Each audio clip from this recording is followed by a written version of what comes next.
Le badge indiquait « Agent de liaison principal, ministère de l'Intérieur ». Le reçu de transfert mentionnait 400 000 $. La destination était Mogadiscio. Et l'agent du FBI tenant ce document ne dit rien, car depuis 14 mois, ils attendaient précisément ce moment.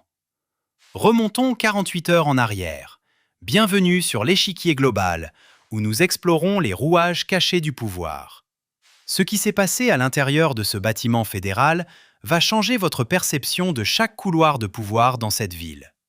Les membres de la communauté somalienne ont détourné environ 19 milliards de dollars du contribuable américain. Nous détenons toutes les informations. 3h19 du matin, nord de la Virginie. 6 SUV noirs sont à l'arrêt, moteur éteint, dans une rue résidentielle tranquille. À l'intérieur de l'un d'eux, une analyste principale du FBI fixe un nom sur l'écran d'une tablette.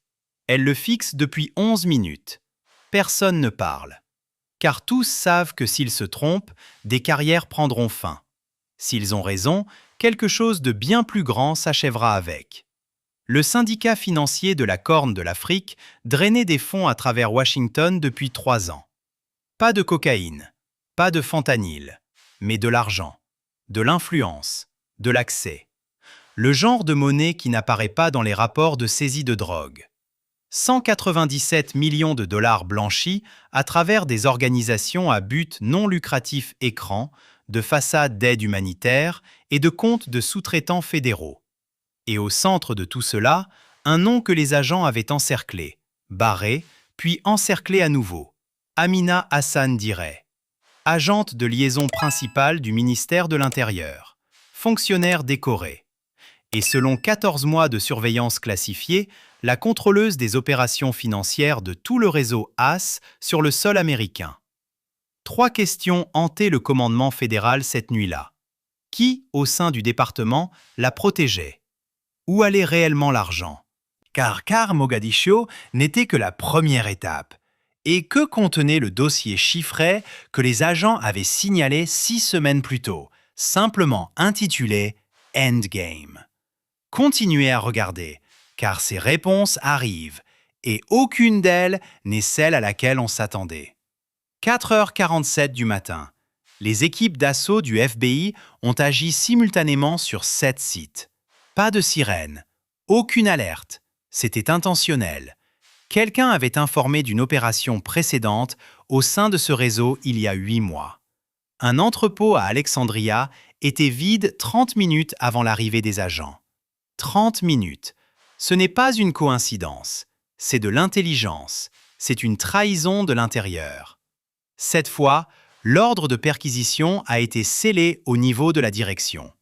12 personnes au total connaissaient le calendrier, et les équipes se sont déplacées avec une discrétion absolue.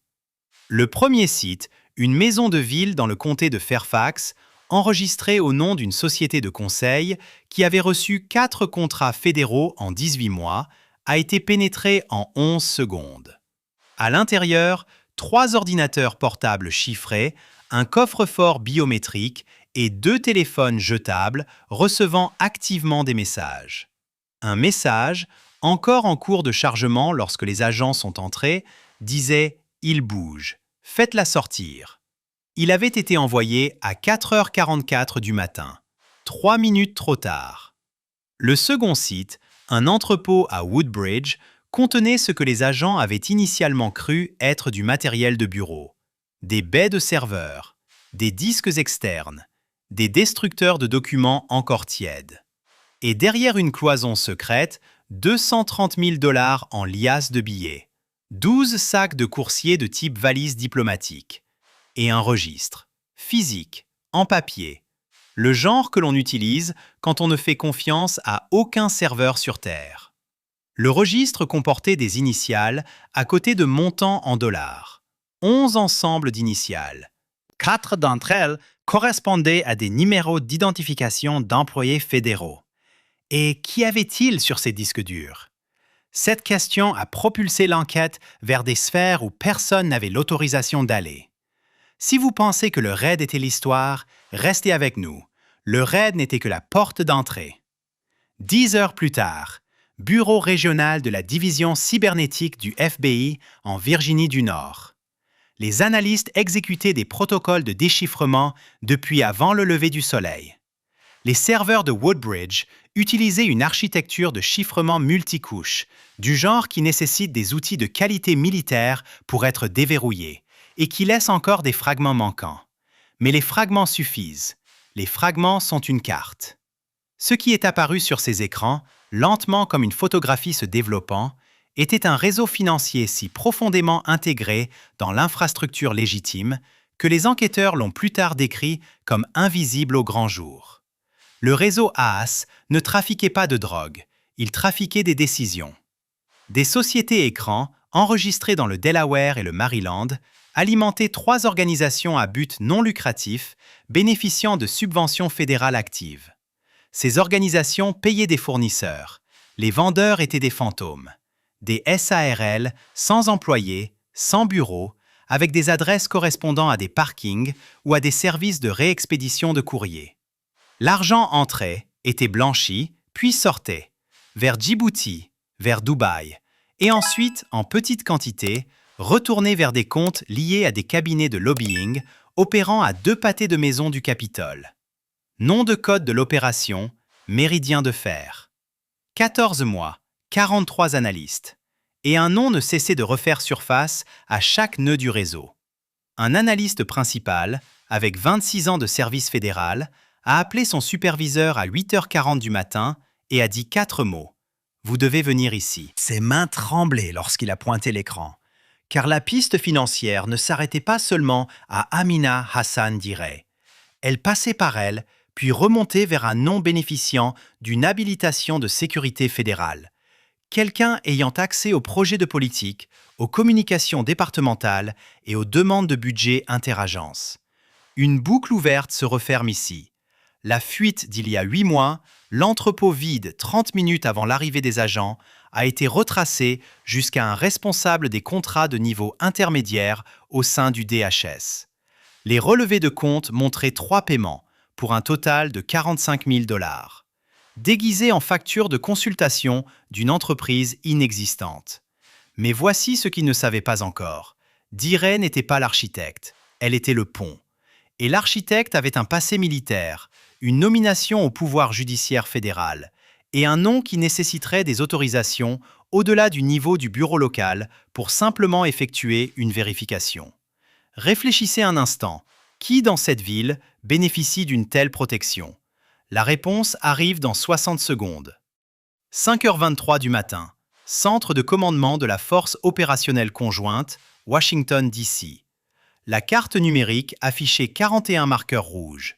Le nord de la Virginie, les banlieues du Maryland, 2 sites dans le Delaware, un centre logistique de fret à Baltimore, un cabinet d'avocats à Georgetown qui avait déposé 14 requêtes au cours de l'année précédente pour faire annuler des preuves dans des affaires de stupéfiants.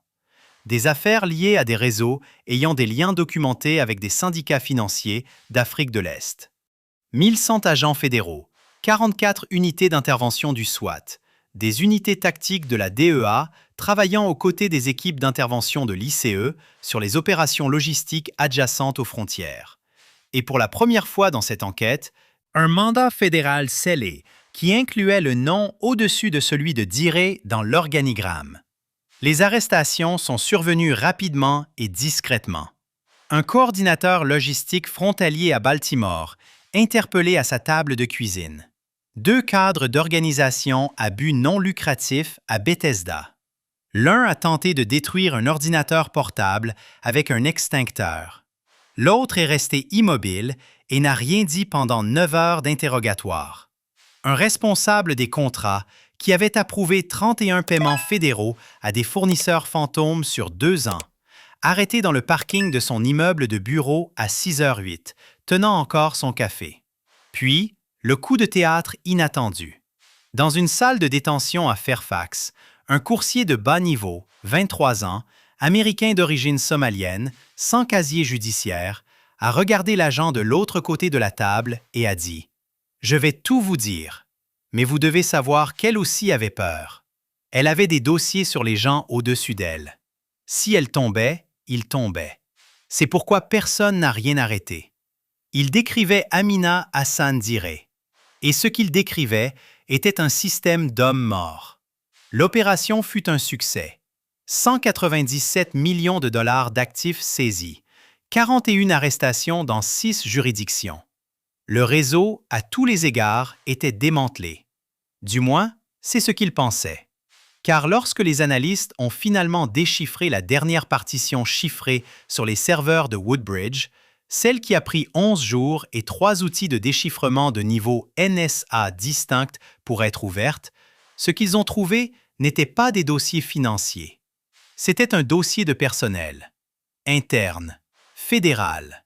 Et il documentait 11 individus répartis dans 4 agences qui avaient reçu des avantages non monétaires. Accès aux politiques, interférence dans les affaires, retard de documents, en échange de la création de corridors sécurisés. Non pas pour des drogues, mais pour de l'information. Des données de contrats classifiés, des calendriers d'allocation budgétaire, des journaux de communication interagences. Ce n'était pas de la corruption à but lucratif, c'était de la corruption architecturale. Le réseau Haas n'essayait pas de voler de l'argent au gouvernement fédéral. Il essayait d'apprendre comment le gouvernement fédéral fonctionnait de l'intérieur et d'utiliser ses connaissances pour se rendre permanent. 23 interactions signalées entre les opérateurs du réseau et le personnel fédéral. 7 cas de dossiers d'affaires consultés par des individus n'ayant aucune raison juridictionnelle de les ouvrir. 4 moments documentés où des calendriers de raid scellés au niveau de la direction ont été partagés en dehors des canaux autorisés. Les agents honnêtes, voyant leurs collègues être menottés, ne semblaient pas en colère, ils semblaient épuisés. Un vétéran de la DEA avec 30 ans de service est resté silencieux un long moment dans le couloir du centre de commandement de la force opérationnelle. Puis il a dit « Nous avons déjà vu des cartels acheter des flics. Nous ne les avons jamais vus nous étudier. » Il ne s'agissait pas de quelques fonctionnaires compromis. C'était une couche administrative parallèle. Une couche qui répondait à un réseau, et non à une constitution. Une couche qui opérait discrètement depuis plus longtemps que quiconque ne voulait le calculer. 89 individus liés aux opérations du réseau Haas ont finalement été identifiés dans 11 États. Des itinéraires de camionnage utilisant des permis de fret agricoles falsifiés. Des contacts portuaires à Baltimore et Norfolk avec des liens documentés vers des compagnies maritimes adjacentes au réseau. Un point de relais financier à Minneapolis qui traitait des transferts plus petits. De l'argent propre transitant vers l'immobilier, puis vers des comités d'action politique dans 3 districts congressionnels distincts. Amina Hassan Diré a été formellement arrêtée et inculpée. Les procureurs fédéraux ont décrit l'affaire comme l'une des opérations d'infiltration financière les plus sophistiquées jamais documentées sur le sol américain. La conférence de presse a duré 14 minutes. Cela ressemblait à une fin. Mais ce n'en était pas une. 3 jours plus tard, des enquêteurs dans 2 États supplémentaires ont signalé des structures financières identiques au modèle Haas. Même superposition d'organisations à but non lucratif. Même architecture de fournisseurs fantômes. Même schéma d'accès interne. Le même plan directeur dans des marchés qui n'avaient jamais croisé le réseau original. Ils n'avaient pas construit un système, ils avaient construit un modèle. Dans les communautés sous-jacentes à tout cela, celles qui ne font pas la une des conférences de presse, les dégâts ne ressemblent pas à des documents de politique ou à des registres. Ils ressemblent à des familles attendant un soutien à la réinstallation qui a été discrètement détourné. Ils ressemblent à des subventions pour des programmes communautaires qui se sont évaporés dans des comptes de sous-traitants. Ils ressemblent à une confiance dépensée et jamais restituée. 212 individus sont toujours répertoriés comme personnes d'intérêt dans des opérations connexes. 47 n'ont pas été localisés. Ce n'est pas seulement une histoire de crime, c'est un plan d'action. Cela s'est passé ici, dans des bâtiments fédéraux avec des badges et des habilitations, et des salles de conférence avec des drapeaux américains dans les coins. Et la leçon n'est pas que les institutions sont brisées. La leçon est que le silence et l'accès, entre de bonnes mains, peuvent vider n'importe quoi de l'intérieur sans jamais briser une seule fenêtre.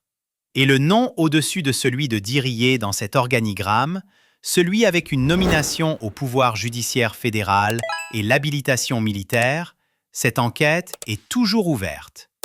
La deuxième partie arrive. Et ce à quoi elle se connecte s'étend sur 3 autres villes et va bien au-delà de tout ce que cette histoire a suggéré. Abonnez-vous à l'Échiquier Global pour ne rien manquer de la suite de cette affaire.